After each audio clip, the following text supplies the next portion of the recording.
자, 탄핵안이 가결될 때까지 민주당은 계속 발의하고 표결하겠다라는 입장이고요. 시민들도 매일 집회를 열겠다라고 하고 있습니다. 일단 이번 주에 예정된 일정부터 정리해 볼까요? 네, 지난주 토요일에 박찬대 원내대표가 따박따박 발의를 하겠다 이런 말을 했는데요. 윤석열 대통령 탄핵 표결 같은 경우에는 11일에 수요일 발의를 해서 12일에 본회의에 보고를 하고 14일에 투표로 의결을 한다고 합니다. 예. 14일은 이번 주 토요일로 일단 의결을 하는 것으로 알려져 있고요.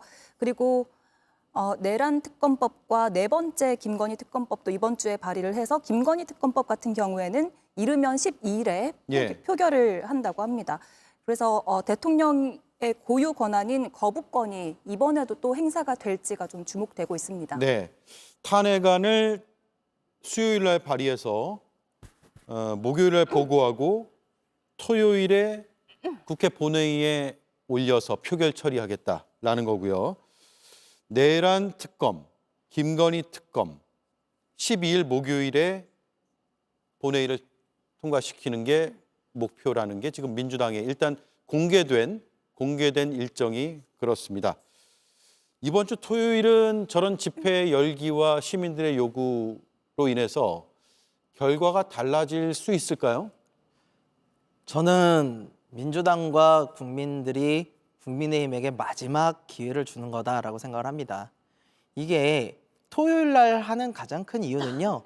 국민의힘 의원들이 국민의 목소리를 좀 들으시라는 거예요. 예. 그러니까 거리에 나와서 수많은 국민들이 무엇을 원하고 있는지 그거에 대해서 국민의힘 의원들이 조금이라도 생각을 하시라는 거죠.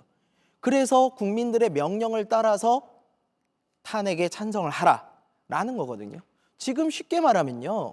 윤석열이라는 외계인이 침공을 해온 거예요. 그러면은 지구에 사는 사람이라면 다 같이 하나가 돼서 싸워야 될 거 아닙니까? 근데 우리 민주주의가 지금 총칼에 유린되고 있는데도 국민의힘 의원들은 그거를 무시하고 있는 거거든요. 예. 근데 그 이유가 뭐냐? 국민들을 위한 게 아니에요. 지금 자기 자신들이 집권을 잃을까 봐 보수가 괴멸된다는 그런 논리 하에 지금 이거에 대한 처벌을 안 하고 있는 거거든요. 근데 이렇게 가면 안 됩니다. 우리가 끊을 건 끊고 맺을 건 맺고 가야 돼요. 지금 여기서 이 내란죄를 묵과하고 넘어가면 정말 안 좋은 선례가 남기게 됩니다.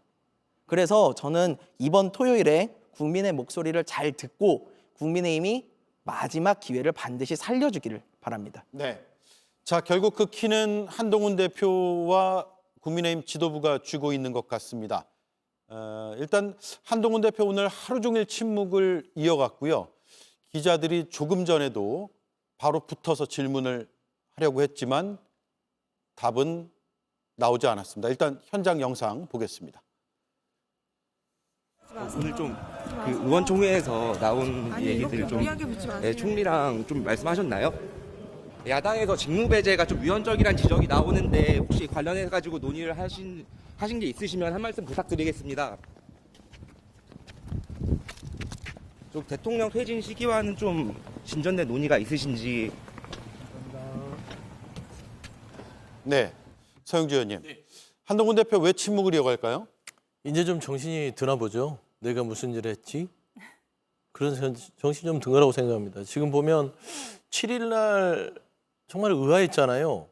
본인 입으로 그 전날에 윤석열 대통령에 대한 어떤 내란의 부분들은 직무정지가 필요하다. 예. 라고 해놓고 나서는 그 피해자 윤석열 대통령을 만나고 왔어요. 그리고 나서는 탄핵에 불참하는 거를 말리지 않았습니다. 계엄의 어떤 막는 의견에 18명을 데리고 국민의 눈높이에 맞는 것처럼 발언하면서 그런 모습을 보여줬죠. 네. 너무나 이게 오락가락하고 우왕좌왕하고 모호한 모습. 그랬는데 최근에 보면 엊그제 한덕수 총리와 한동훈 대표가 국정을 정상화하겠다 하면서 마치 본인이 대통령을 대리해서 국정을 운영하는 것 같은 또 권력에 취했습니다. 근데 그게 하루를 못 갔죠. 예. 어떤 근거에서 누가 허락한 것이죠? 본인들이 허락하면 되는 겁니까? 아니지 않습니까? 그걸 알았을 겁니다. 내가 잘못 판단했구나. 예. 물론 후회는 아무리 빨라도 늦지만 아마 한동훈 대표의 저 모습은 내가 지금 무엇을 했는지 한참 반성하고 있을 것이다. 예. 지금 보면은 본인은 대단히 멋있게 이 국정의 상황을 잘 수습하고 있다고 착각을 하는 것 같은데요. 법은 그렇게 허락하고 있지 않습니다. 그래서 지금 본인의 잘못을 어떻게 또 해소를 할 것인지 지금 출구 전략에 고심하고 있지 않냐 생각이 되고요. 한동훈 대표 지금 뭐 정상 국정정상화가요? 전국안정화 TF를 꾸렸다고 하는데요. 네. 전국안정화 TF를 본인들 혼자 꾸리면 이 나라가 돌아갑니까? 지금 중요한 거는 질서 있는 퇴진이 객관적 질서를 해야지 주관적 질서로는 절대 정상화될 수 없습니다. 객관적 질서는 법률에 보장된 윤석열 대통령을 피의자로서 탄핵을 통과시키거나 하야를 시키고 그다음에 직무대행을 통해서 국정안정화를 야가 만나서 논의하는 거. 이게 질서 있는 퇴진이다. 예. 본인이 권력을 누리고 싶어서 욕심을 부리면 결국엔 본인도 같이 휩쓸려 간다는 걸 직감했을 것이다. 저는 그렇게 보입니다. 네.